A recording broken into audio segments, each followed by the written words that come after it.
It's still rock and roll to me. Ha ha ha. I've become a rock expert, not of music, but of the rocks that are in my garden. Big ones, little ones, gravel. Who cares? The question I'm going to ask today is the little rocks, the gravel rocks that are in my driveway, these tiny ones. If I throw one of these at you, not going to hurt. If I throw 2 or 3, probably still wouldn't hurt. If I could pick up a 15, 20 kilogram rock and throw it at your head, it would probably do some serious damage. And if a ton of rocks fell on top of you, you'd die. So it's not really the thing that's the challenge, the rock.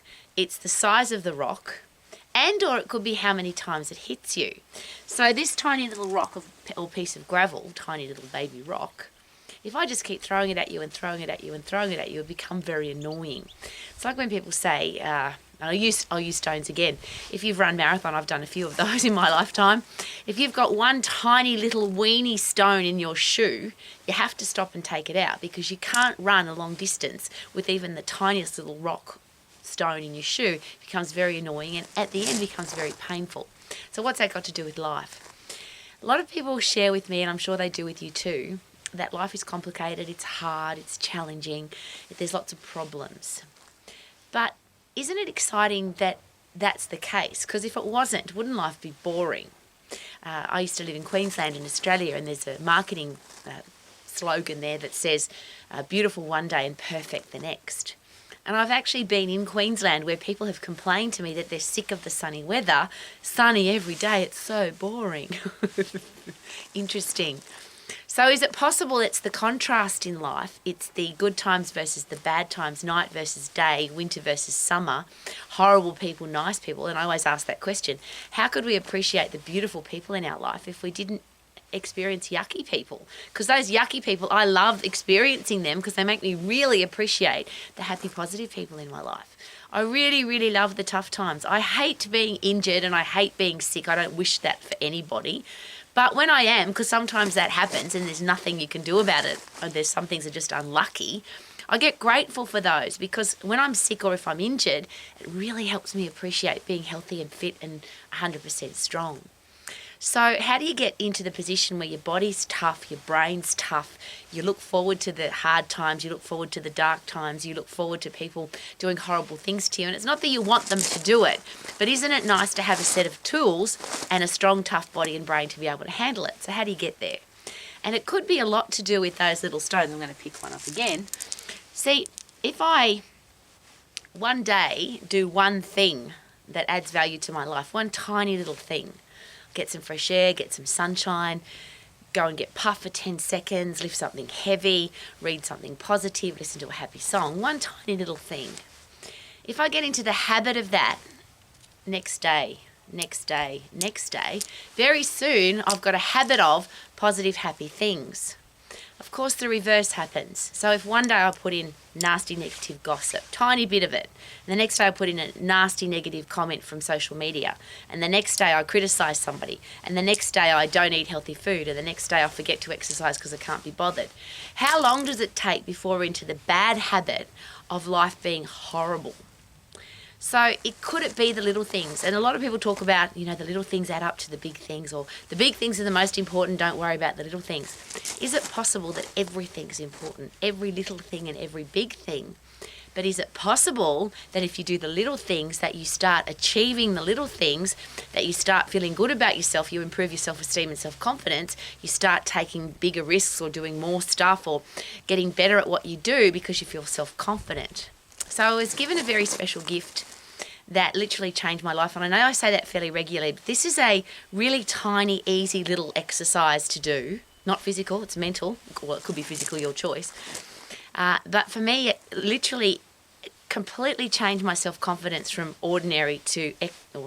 I hate the word extraordinary, so I'm very careful when I say that, because to me, extraordinary just means more ordinary, extraordinary. And the reason I share that with you is I'm very careful about my vocabulary. And the reason I'm very careful about my vocabulary is because of this particular exercise. So the exercise goes like this. Pick 5 things, 4 things, 3 things, doesn't matter, but I pick 5 because I can stick them on my hand. I've got 5 fingers. 5 things that are really so easy to do that it would be really pathetic if you didn't do them. the 3 things that add value to your life that you can definitely do every single day, whether it's sunny, hot, cold, windy, snowy, you're busy, terrible things are happening, great things are happening, you're on holidays, doesn't matter. 5 things that you can do every single day that will add value to your life that really take no effort whatsoever. So the first time I heard about this exercise, I did some very, very simple things. Drink at least 1 glass of water every day. Now, it wasn't that I wasn't drinking water, but if you're conscious of it, because sometimes you can get to the end of the day and you haven't drunk any water. I'm just using this as an example. Is it easy to drink 1 glass of water every day? Yes. And even if it's 3 o'clock in the morning and you've been out to a nightclub and you desperately want to go to bed because you're really tired, you could still stop off at the tap or the fridge and have 1 glass of water. That's what I'm talking about. Something that's so easy that doesn't matter what's going on in your life, you could still do it. 1 piece of fruit. Now, it wasn't that I wasn't eating fruit and it wasn't that I wasn't eating healthy food, but when you consciously think about every single day, I'm going to have at least 1 piece of fruit. I can't miss. And that's the same thing. If you come home from a nightclub, and I'm sharing these examples because I was very young when I started this. I think I heard this about 18 years of age. And when you're that young and you put this into your life, it can make a massive difference. So 1 piece of fruit. So you come home from the nightclub, you're tired, you want to go to bed, but you haven't eaten any fruit today. So you have 1 apple or 1 banana or a bit of dried apricot out of the fridge or something like that. Make or send or deliver or make somebody feel special, somebody else. So back when I started this, there was no internet. You couldn't send a text message. You couldn't send an email. You either had to call somebody or you had to write a letter to them or you had to go and see them. So my thing was do 1 special thing for somebody else, 1 person every day. And it might be the postman, it might be the person that cuts your hair, it might be the person at the supermarket, but just 1 nice thing every single day. Easy to do. And now it's even easier because you can send a text message or an email or a social media post. It's very, very easy to do. Add value to somebody else's life. Give somebody a compliment. Give somebody some praise. The other one was to do something special for myself because at the time I was a personal exercise coach and a lot of women in particular were sharing with me, I do everything for everybody else and I don't look after myself. I'm always giving, giving, giving. Well, is it possible that you need to give to yourself first so that you're a tough, strong, powerful human being so then you can give to other people? But you've got to get into the habit of that, yeah? So my 1 thing was 1 little thing for myself every single day. Personal, selfish thing. And that's that word I absolutely hate because people relate to if you do it for you, it must be selfish. But it isn't because how can you look after other people if you're not looking after yourself? That's a really important question, I think. So, and we joke about this at our house because I would either, it'd be paint my fingernails or read something out of a book or just go out and sit in the sun for half an hour because I love sunshine. It was some simple thing. So when I first met K-Man, because I met him much later in life, I was very much in the habit of doing this. And one evening we got home and I hadn't done something for me that day. I'd been busy. So just before we went to bed and it was 3 o'clock in the morning, I was painting my fingernails. And he said to me, you know, this is 3 o'clock in the morning and you're painting your nails. You don't have to do that for me. And there's 2 funny things there. One is I'm not doing it for you. I'm doing it for me. But I wasn't going to go to bed without doing something special for me because it was on my list of habit-forming things to do. The other one was learn every day. And I got that from, to me, it's just it's a habit. To me now, it's a habit. It's become a very normal thing. That one of the psychologists in the world shared that the reason he became a psychologist and the reason he's so smart is before he went to bed every night, his dad used to say to him, "What did you learn today?" And he would have to tell his dad something that he'd learned today.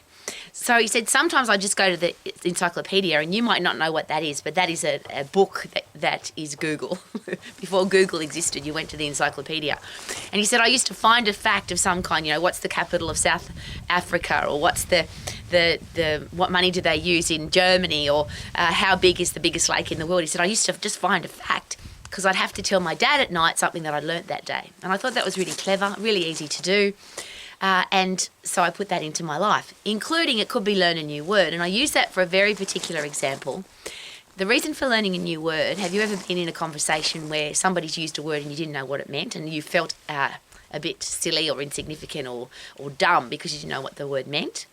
Quick side note to that. I'm very happy now to ask people if they use a big word that I don't know the meaning to. I will say, what does that word mean? And sadly, too many times people share with me that they don't know what the word means. They just pick some big word out of their backside to sound important. That's just an interesting side note. But I wanted to get a bit of vocabulary. And according to the psychologists and psychiatrists and the social behavioural scientists. They share with us that the bigger your vocabulary, the more words you know and understand the meaning to, the more you can stretch your brain. So people that have a very limited vocabulary usually have a very low IQ and a very small life experience. Well, I didn't want that, so I wanted to learn a new word every day. Now, again, it's really easy now. There's companies that will deliver a new word to your inbox or to your phone every day. But I would just pick up the dictionary, and I would find a new word and learn that word, practice it in my head during the day, and consequently, if you do that over and over, your vocabulary at the minimum is 365 new words every year, because you learn one every day. Easy. So this simple process, and of course exercise every day, has just been a normal part of my life. But I decided that I would run every day, because sometimes if you're injured or if you don't feel like it, you might pick something easier. You might do the cross trainer or the bike, or you might go for a walk. Well, I'm a runner and I like running, and I love that runner's high. So I made a commitment to run every day. Now, I've gone through a big process, I get that. But these are really simple things, and I'll use the running for example. It was to run for a minimum of, I think it was a couple of minutes. Don't quote me, maybe 5 minutes every day. So something that even if you get home at 3 o'clock in the morning from the nightclub, you could still go for a 2 or 5 minute run so that you can tick that box. So here's how this works. You do that for 1 week. You pick 3, 5, 7, 10 things that you're going to do every day that are really easy to do. You don't miss, because it's only 7 days. You write it down, or you put it in a note in your phone. Or how do you think you feel at the end of 7 days, when for 7 days you've made a commitment to 5 simple things, 3 simple things, 7 simple things, and you did them every single day? You didn't miss. Things that are going to add value to your life, and you didn't miss.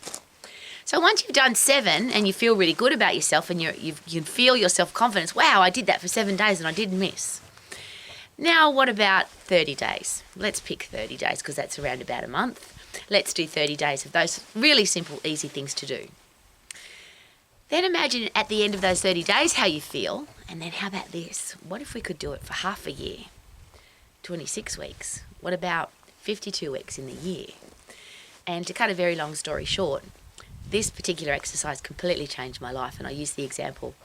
I ran for 10 years in a row without missing.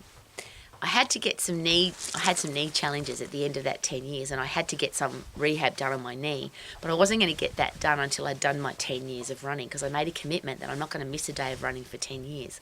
Now, who cares what Rowie does? I get that. But can you imagine what it feels like? And I remember the day very specifically in my head when I touched the side of the house and I had run every single day for 10 years and hadn't missed one day. Now, the year before, I'd missed a couple of days. And getting to the end of the year, that feeling of I missed 2 days, or it might have been 3 days, I can't remember, but I hadn't done every single day 365, like it was just horrible. So I had to start again. What I'm sharing with you is that once you get into the habit of something, is it possible that other things in your life change? So if you make a commitment to doing special things for your body, for your brain, and you do them every single day, that you get an improved self-esteem, improved self-confidence. And here's the big one. We do none of the stuff that we get criticised and people give us a hard time about. We don't want to go and do them again. Even if we have to, we really don't want to. But we love to do more of the things that we get praised for. And the human brain is designed to achieve. So when we achieve something, we feel good. When we tell ourselves, I'm going to do something, and we don't do it, we feel really crappy. But if you pick things that are really easy to do that you can't miss, you actually have to say to yourself at 3 o'clock in the morning when you come home from the nightclub, I've got no excuse. I really need to have a glass of water or eat a piece of fruit or run for 2 minutes, because I've got no excuse not to do it. This is a very long-winded way of sharing with you that the little things count, because the more little things that you add up, the bigger and better life becomes. The more of a habit you get into of wanting to be healthy, fit and strong, have a career or business that you love, be financially free and have great people in your life. They're the 4 fundamentals for me of life. But if you're not doing the basics, if you're not drinking water, not getting fresh air, not eating healthy food, not exercising, how can you be healthy, fit and strong? If you stay in a lousy, stinking, rotten job and don't do any ongoing learning and training, how can you ever get paid more or get out of that lousy, stinking, rotten job? If you don't look after the cents in your budget, the dollars, you can't become, and this was a great quote given to me, you can't become a millionaire until you become a hundredaire. You have to learn how to save $100. You have to learn how to invest $100 wisely before you can earn 1,000 or look after 1,000 before you can look after 100,000 before you look after 1,000,000.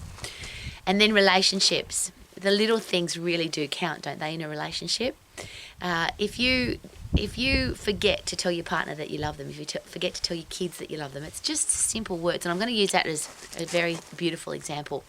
I shared this exercise with a group of people, and a man came up to me a year later, because I went back to do the same conference again a year later.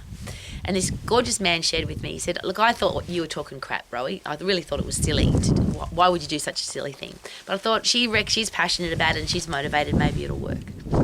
So I decided to tell my wife every day that I love her. And I think you can feel the breeze. And it's such a beautiful afternoon. It's freezing cold. We've got 0 degrees. The sun's out and life is amazing. I just thought I'd share that with you as a side note. Anyway, so this guy goes home and he starts telling his wife every day that he loves her.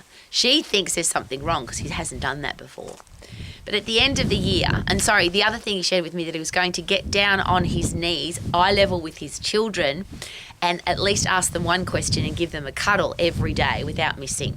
Because he said, I often talk to my kids, but it's from the upright position, and my head's always somewhere else, and they tell me something and I don't really listen.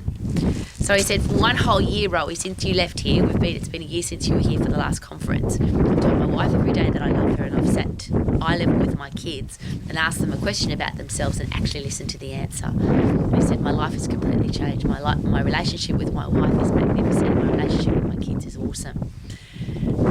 2 little things that made such a big difference. So the gravel in your life, these little rocks, can make you strong and tough so that you can pick up the big rocks and do the big things with self-confidence and self-esteem and powerful feelings about how good life should be. Live your life to the max. How are you? Living my life to the max. Woohoo!